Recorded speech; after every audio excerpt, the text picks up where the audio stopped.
Aujourd'hui, nous sommes à la ferme de Mont-Saint-Jean, qui a servi d'hôpital aux Alliés pendant la bataille. Si les Français avaient leur hôpital au niveau du QG de Napoléon, à la ferme du Caillou, c'est ici que les soldats de Wellington recevaient les premiers soins. Aujourd'hui, la ferme de Mont-Saint-Jean est un lieu qui accueille un grand nombre d'activités. Vous avez une brasserie et une distillerie qui se visitent, une boulangerie, ainsi qu'un restaurant, et donc des événements sont régulièrement organisés en ces lieux. Mais aujourd'hui, nous voulons attirer votre attention sur un petit musée assez confidentiel et qui parle de la ferme comme hôpital au moment de la bataille.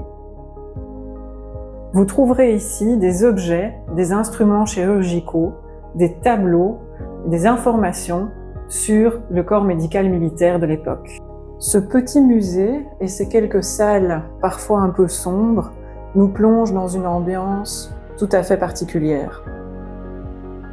Une ambiance qui nous rapproche de la souffrance de tous ces soldats qui ont été soignés en ces lieux. Eh bien Alain, c'était vraiment une visite impressionnante.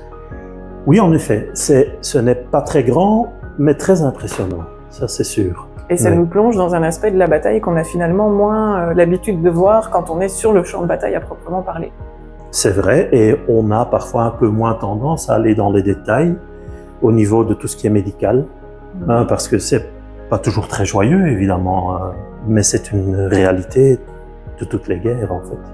Et qui a concerné ici quand même un très grand nombre de soldats. On ne sait toujours pas exactement combien de morts ou de blessés sont tombés sur le champ de bataille ici. On sait approximativement qu'on a soigné plus ou moins 6000 soldats dans la ferme de Mont-Saint-Jean, mais je pense qu'on en est là. Et puis ça, c'est sans compter tous les pauvres soldats qui sont décédés dans les semaines après la bataille, dû à tout ce qui est infection et autres. Donc ce musée, ça nous ouvre aussi un peu finalement l'histoire des jours qui ont suivi directement la bataille.